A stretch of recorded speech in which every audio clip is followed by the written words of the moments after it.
예, 우리 기자 여러분들 이렇게 자리를 많이 채워주셔서 감사드립니다. 좋은 일로 뵈야 되는데 그렇지 못해서 저도 매우 유감스럽습니다. 그러면 준비된 회견문을 먼저 낭독을 하고 말씀드린 대로 혹 질문이 있으면 질문을 받도록 그렇게 하겠습니다. 민주당과 어기구 후보 측의 정용선 후보에 대한 네거티브 선거 운동을 즉각 중단할 것을 촉구합니다. 민주당은 최근 기자회견이나 인터뷰 기회가 있을 때마다 정용선이 이명박 정부 시절 댓글 공작에 가담하여 유죄 판결을 받았음에도 불구하고 특별 사면을 받아 출마한다고 비난하고, 어기구 후보는 이에 더하여 지난 21대 총선에서 정용선의 무소속 출마는 당내 민주주의를 파손하는 행위라고 반복적으로 비난하고 있습니다. 적어도 4차례의 전과도 부족했는지 여러 가지 혐의로 재판을 받고 있는 이재명 의원이 당대표이고, 대한민국 전복을 기도하던 통진당의 후신격인 진보당은 물론 조국 혁신당과의 볼썽사나운 야합으로 대한민국 국회를 오염시키려 하고 있는 민주당이 할 말은 아닙니다. 이재명 대표의 구속을 막기 위한 호위무사 역할을 자처하는 것도 모자랐는지 국회법상 비밀투표 원칙을 어기고 버젓이 투표 의지를 공개함으로써 온 국민의 지탄의 대상이 되었고, 이로 인해 초등학생만도 못한 국회의원이라는 평가를 받았던 후보가 할 말도 아닙니다. 저는 정치를 시작하면서 상대의 정책이나 발언에 대한 비판은 자유롭게 할 수 있어도 상대를 근거 없이 비방하거나 사실관계도 잘 모르면서 비난만 일삼는 네거티브 정치를 하지 않겠다고 다짐을 했고, 지금까지 비교적 잘 지켜왔다고 생각합니다. 그렇기 때문에 후보가 대통령, 도지사, 시장 모두 민주당이던 시절에 당진 땅 300만 평을 빼앗기고도 제대로 책임지는 모습을 보이지 않았어도 재선 8년 동안 이렇다 할 당진의 변화와 발전을 이룩하지 못하고도 3선 운운하더라도 저한테는 물론 농민회장을 비롯한 유권자들에게 여러 차례 욕설과 막말을 했더라도 비난은커녕 이를 공개적인 언급조차 자제해왔습니다. 그 외에도 수만 명의 유권자에게 자녀 결혼 초대장 무차별 발송, 아들의 취업 문제 공개 등 네거티브 소재거리가 차고 넘치지만 일체 거론하지 않았습니다. 최근에는 당진 시내에 후보의 도덕성을 비난하는 유인물이 나더라도 묻어두었습니다. 후보는 제가 댓글 사건에 연루돼 유죄 확정 판결을 받았고 사면복권되어 1대1 경쟁하게 되자 낙선할까 봐 몹시도 불안한가 봅니다. 네거티브는 통상 선거에서 지는 쪽에서 하는 것이라고 알려져 있기 때문입니다. 그러면 제가 항소심에서 유죄 판결을 받은 12년에서 13년 전에 있었던 경찰의 댓글 사건에 대해서 설명드리겠습니다. 우선 저는 경찰의 댓글 사건과 관련하여 억울함을 주장하며 대법원의 무죄 판결을 받기 위해 현재까지도 계속 노력 중에 있습니다. 댓글 사건이 발생했던 2010년에서 2011년에 저는 전국을 관할하는 경찰청에서 근무하고 있었고, 서울경찰청에서 운영하던 이른바 댓글팀의 구성이나 운영에 관여하지 않았기에 댓글팀의 실체에 대해 잘 알지도 못했었습니다. 댓글팀은 팀원들이 한자리에 모여서 댓글만 전담해서 게재하는 상설 조직이 아니라 경찰관 개개인이 자신의 소속 부서에서 담당 업무를 수행하면서 잘못된 보도나 네티즌들의 부당한 주장에 진상을 알리는 댓글을 필요시에 게재했던 것이고, 이들이 게재한 댓글은 월 평균 1인당 2건 내외에 불과합니다. 따라서 국민의힘의 전신인 자유한국당 중앙당에서도 5년 전인 2019년 2월 15일에 이미 정치적 탄압 사건으로 규정한 바 있습니다. 2022년 8월에는 월간 조선을 비롯한 여러 언론에서도 댓글 사건의 부당함을 여러 차례 심층 보도한 바 있습니다. 인터넷을 검색해서 보시면 알겠지만 이렇게 월간 조선 2022년 8월호 284쪽에서 299쪽에 댓글 사건의 실체에 대해서 비교적 소상하게 이렇게 보도가 되어 있습니다. 처벌의 근거가 된 직권남용, 권리행사 방해죄 또한 저와 함께 재판받던 분의 증인 신청으로 현재 헌법재판소 전원재판부에서 우연 여부를 심사 중에 있습니다. 그 근거는 이겁니다.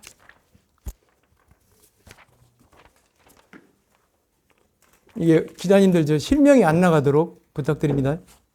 동의하시죠? 실명이 안 나가도록. 아니 재판관이 아니라 여기 저 신청인이나 이런 사람들 그거는 좀 양해해 주실 거죠? 네. 제가 항소심 판결이 억울해서 대법원에 상고하였다가 취하한 것은 김명수 대법원에서는 도저히 정의로운 판결을 기대할 수 없었기 때문에 정치적으로 중립적이고 상식적인 사고를 가진 대법관들로 새롭게 구성되는 대법원에서 재심을 통해 정정당당하게 억울함을 벗고 싶었기 때문입니다. 제가 항소심 재판 결과를 납득하지 못하는 이유는 재판부가 사건이 조작되었다며 실체적 진실을 말하려던 경찰관의 증언 신청조차 기각했고 이에 당사자가 증언할 내용을 재판부에 진술서로 작성하여 제출하였음에도 이를 간과하고 유죄 판결을 했기 때문입니다. 자, 그 증거 제출서는 이 서류입니다. 여기도 마찬가지 실명이 있기 때문에 제가 손으로 가리고 이렇게 보여드리겠습니다.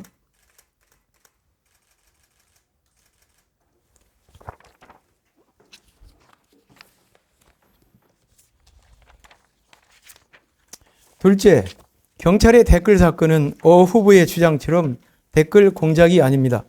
공작이라는 것은 없는 사실을 있는 것으로 만들거나 있는 사실을 없는 것으로 만드는 등 어떤 목적을 위해서 미리 일을 꾸미는 적극적인 행위를 말합니다. 댓글 공작은 민주당 일부 의원들과 특정 언론사가 추측성 자료를 주고받으며 억지로 만들어낸 허구에 불과합니다. 또한 판결문 어디에도 댓글 공작이라는 단어는 없습니다. 원래 경찰관들이 댓글을 게재했던 것은 공작의 의도가 아니라 사이버상에서 경찰과 관련하여 잘못된 보도나 가짜뉴스, 근거 없는 비난에 대하여 댓글로 진상과 함께 경찰의 조치나 입장을 알리던 일입니다.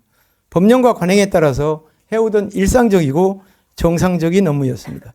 이는 2006년 2월 9일 당시 노무현 대통령의 지시로 정부의 모든 부처에서 시작되었고 문재인 대통령도 당시에 민정수석 비서관으로 근무했었기 때문에 모를 리 없는 일입니다. 이것이 국정홍보처에서 각 부처에 대통령 지시라고 하달했던 그런 공문입니다. 이 좀 PDF 파일이어서 조금 좀 선명하지는 않은데요. 네. 이러한 사실이 당시 동아일보를 비롯한 10여 개 언론 매체에서 이와 같이 보도된 사실이 있습니다. 대통령이 지시다라고 하는 것이. 그래서 여기 뭐라고 그랬냐면 BH 지시사항이다. 매일 댓글을 달라. 이런 제하 동아일보 4월 6일 보도입니다. BH 지시사항입니다. 국정홍보처에서 다음 주부터 국정브리핑 언론보도종합 댓글 작성 현황을 매일 오전, 오후 2회 점검해 댓글 실적을 부처 평가에 반영할 예정입니다. 각 실본부는 매일 확인해 반드시 당일 댓글을 달아주시기 바랍니다. 이렇게 해서 이게 다 보도되었던 그런 내용입니다. 일부 언론 보도에 의하면 문재인 정권 당시인 2022년도에도 국방부 관계자들이 출근하면 댓글을 하느라 바쁘다는 보도가 있었습니다. 그 언론은 제가 2021년이라고 잘못 오탑니다. 2021년이네. 미안합니다. 2021년 경향신문에 보도된 할아버지가 하나회라던 육군 초급 간부 발언은 거짓 해가지고 맨 하단에 육군 영관장교 B씨는 요새는 일선부대 지휘관들이 아침, 점심, 저녁으로 6대전 육군훈련소 대신 전해드립니다예요. 6대전을 들여다보는 게 하루 일과가 됐다고 말했다. 군 관계자들은 2대 남, 20대 남자, 표심을 의식한 청와대 지시로 육대전과 같은 군 관련 계정에 올라오는 글에 대해 사실관계를 확인해주고 일일이 댓글을 달고 있다. 이런 내용이 2021년 7월 16일 경향신문에 보도된 바도 있습니다. 저에 대한 유죄 판결의 근거가 된 정부정책 옹호 지시를 전달해서 게재했던 댓글은 제가 정부 심의관으로 근무하던 15개월 동안 단 85개에 불과합니다. 자, 그 내용이 여기에 있는데요. 보시는 바와 같이 여기도 이름은 가려주셔야 됩니다. 한 사람이 33건, 8건, 3건 쓰고 나머지는 한 건 한 건 이런 식으로 게재를 했는데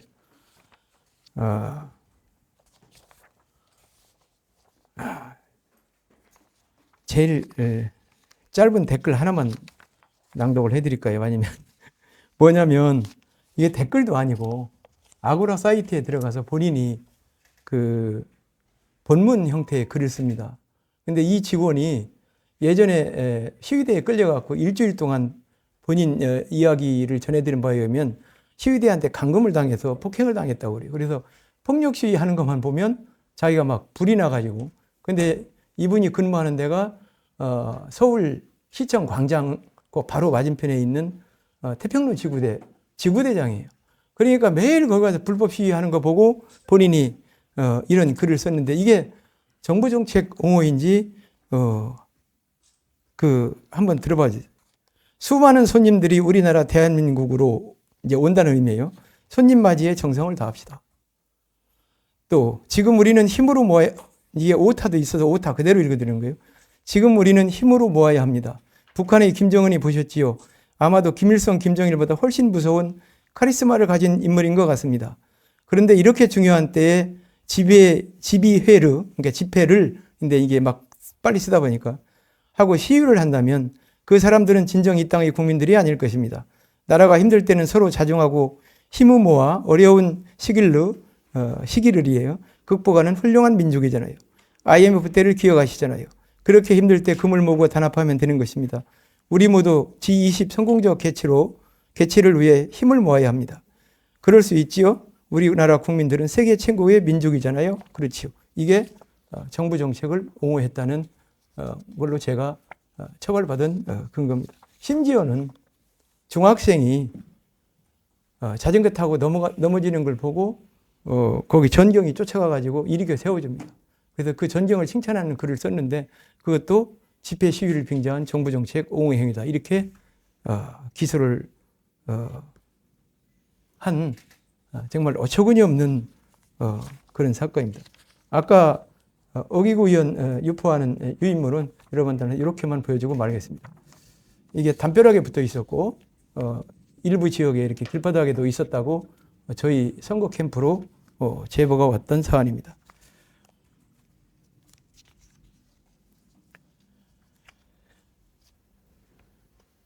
매주 댓글 한두 개씩으로 정부 정책을 옹호하는 여론 조작이 가능해요. 왜냐하면 제가 근무하던 15개월 동안에 85개밖에 안 달렸기 때문에 이게 한 달 평균으로 나눠보면 한 달 평균 뭐 6건 정도도 채 안 되잖아요.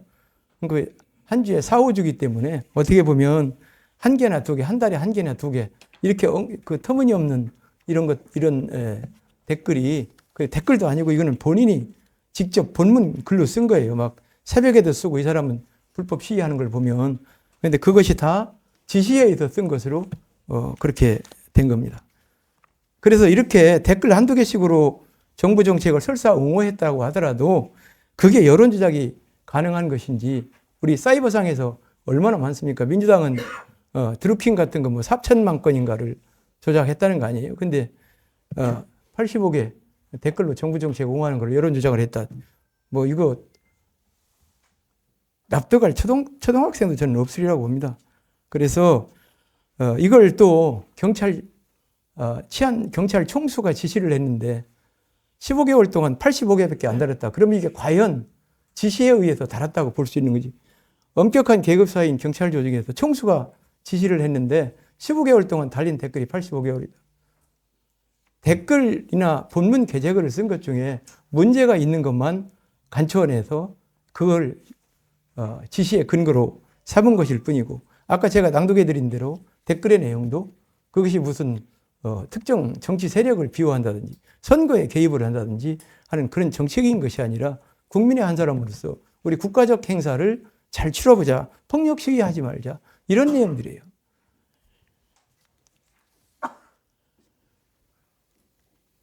결국 그 경찰관들이 게재한 댓글 중에 문제가 있어 보이는 댓글 85개만을 억지로 골라서 이를 근거로 정부 정책을 옹호했다는 범죄 사실을 억지로 만들어서 사법 처리한 것입니다. 앞으로는 정권이 교체되었다고 해서 정적들을 죽이거나 정치 보복을 위해서 지극히 정상적인 일들마저 유죄 판결하는 대한민국의 법원이 아니길 바랍니다.